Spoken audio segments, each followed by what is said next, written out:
president business is gonna end the world? But he's such a good guy. And Octan, they make good stuff. Music, dairy products, coffee, TV shows, surveillance systems, all history books, voting machines. Wait a minute. One of the problems, not specifically on this issue, just in general, let's put it this way, money trumps peace sometimes.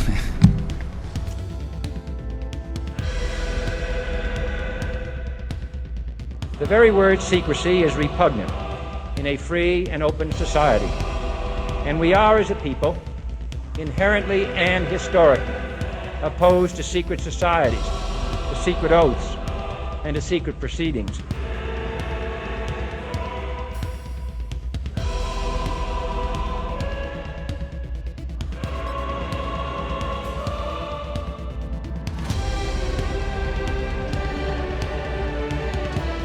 You want answers? I think I'm entitled. You want answers? I want the truth! You can't handle the truth! You have that luxury. You have the luxury of not knowing what I know.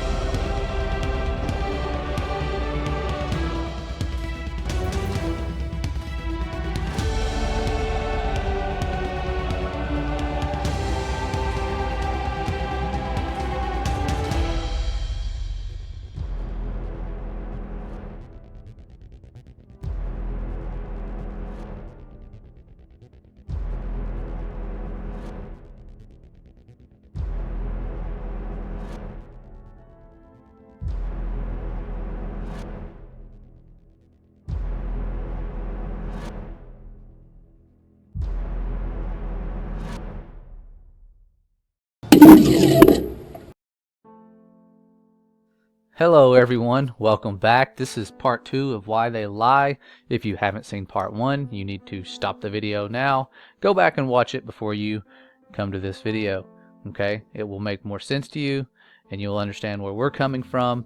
And to address an issue before we get started of where we're coming from, a lot of you, we've kind of looked at the feedback, are saying, you had me and I was following you until you brought the Bible into this, or you said the word scripture, then you lost me, and you kind of start backing up and you're a little apprehensive. We understand that, and we want to let you know that we are not just religious nutcases here or Bible thumpers that are trying to make the world fit our biblical view.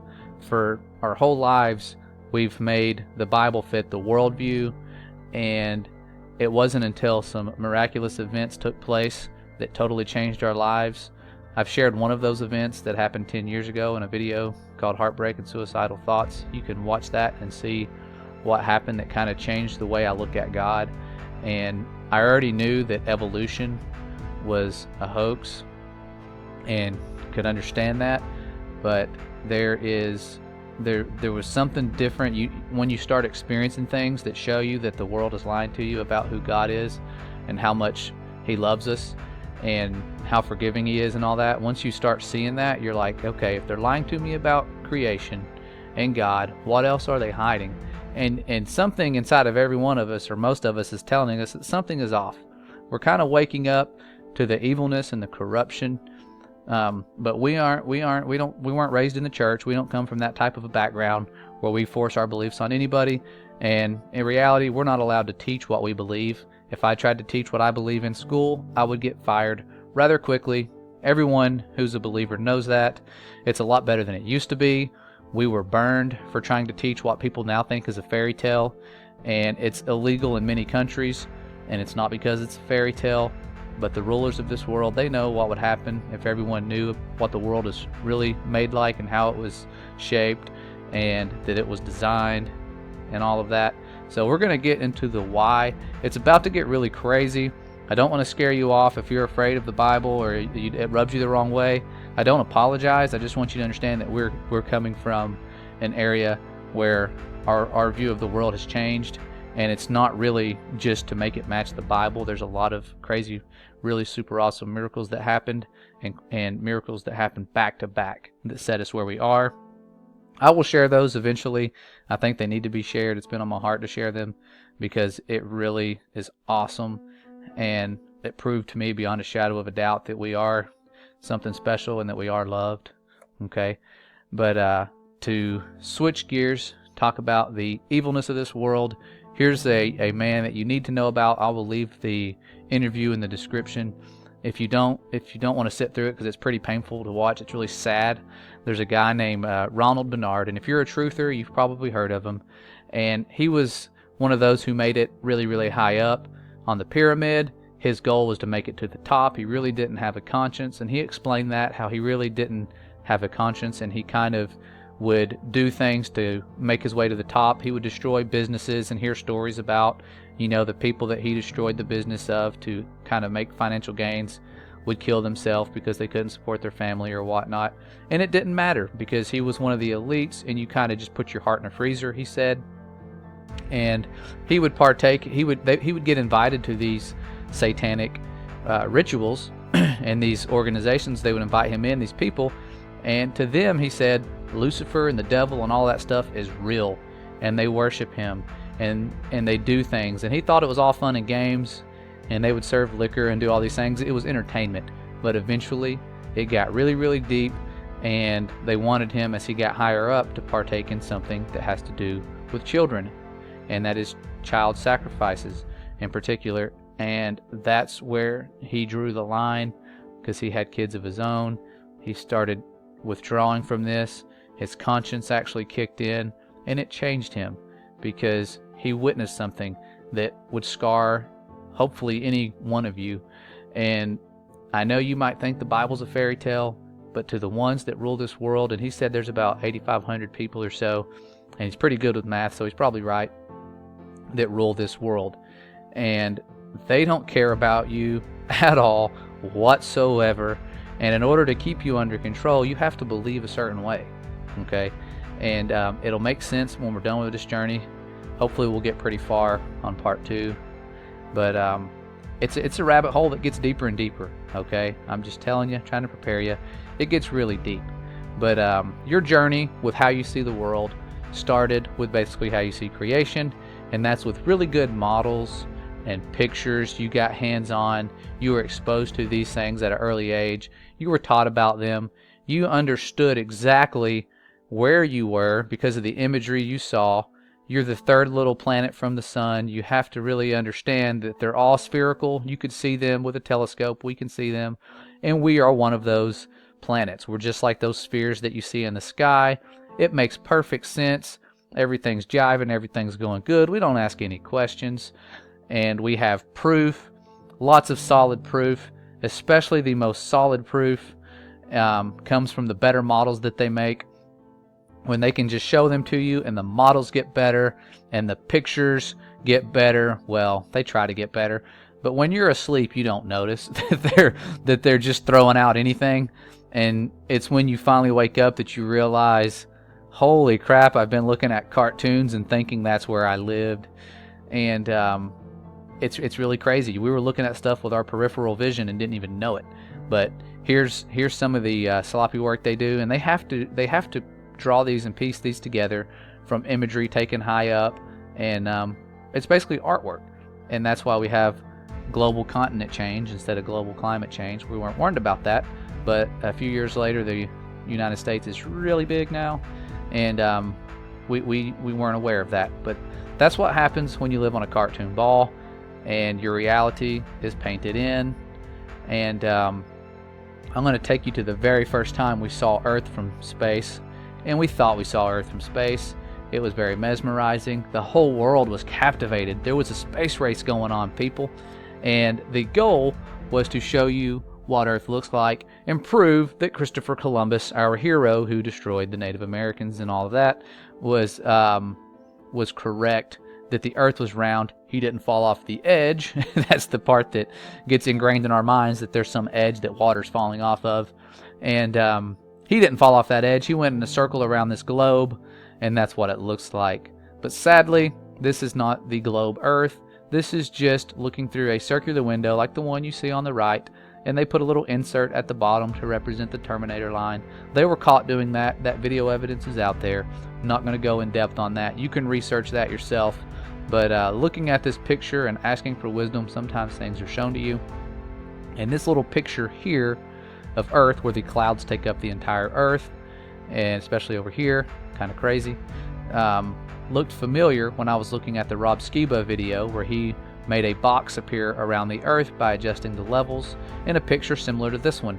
So I took the picture from the Apollo 11 spacecraft window and I shrunk it down. It's an exact match. Okay, you can't tell me which one of these Earths is the real Earth.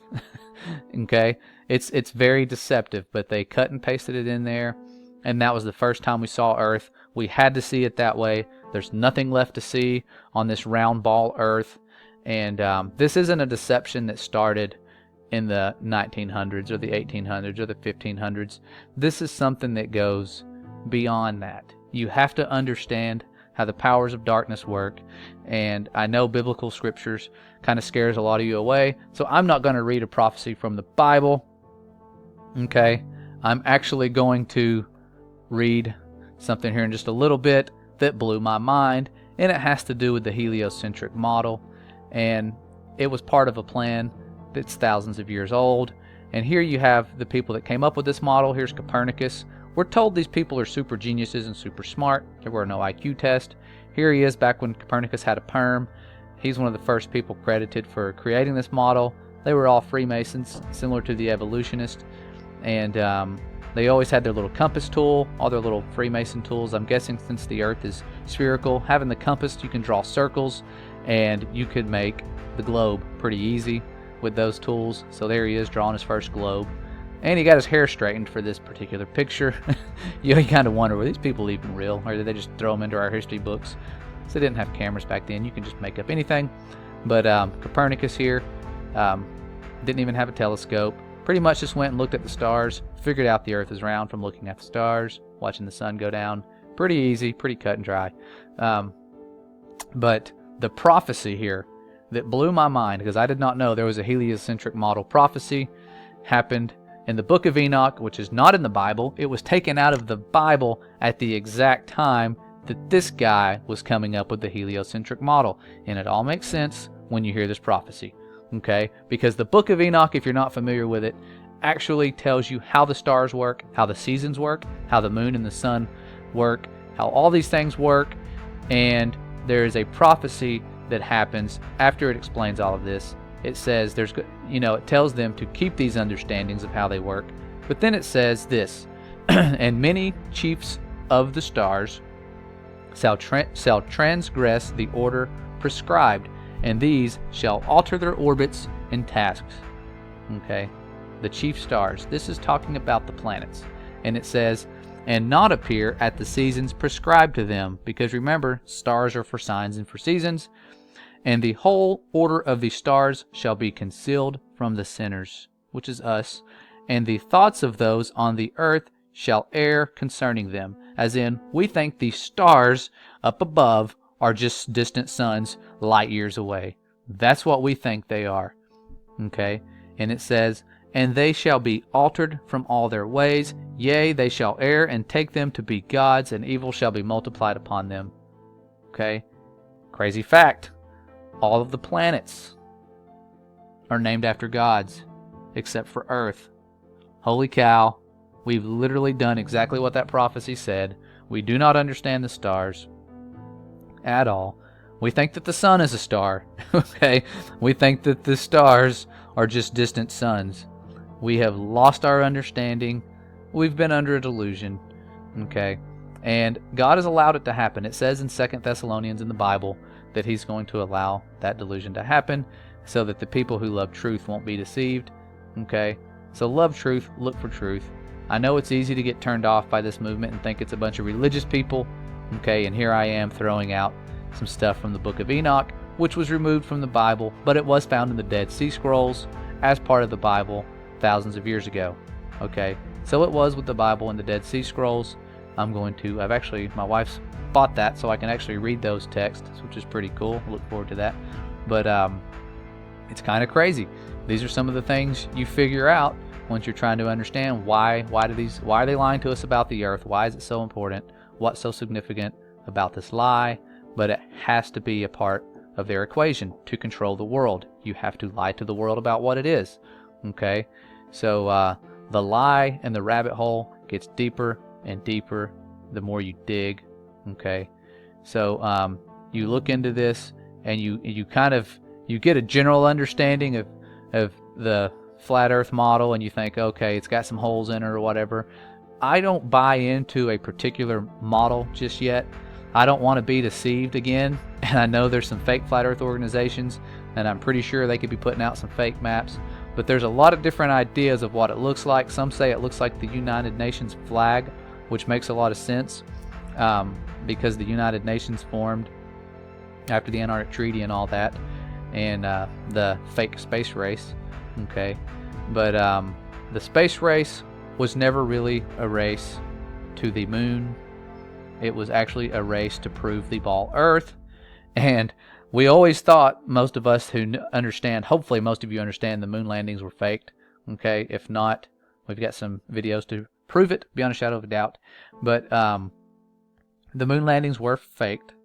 Okay, and there was no real race to the moon whatsoever, and all of the world powers are in on it. Okay, the elites, the ones that all are part of the Antarctic Treaty, and that's where the rabbit hole starts getting really deep, is in Antarctica and what's beyond Antarctica, and why all of the world powers agreed to share that stretch of land. Okay, they all did at the exact same time. It has to do with this man here, Admiral Byrd. He played a big part in that.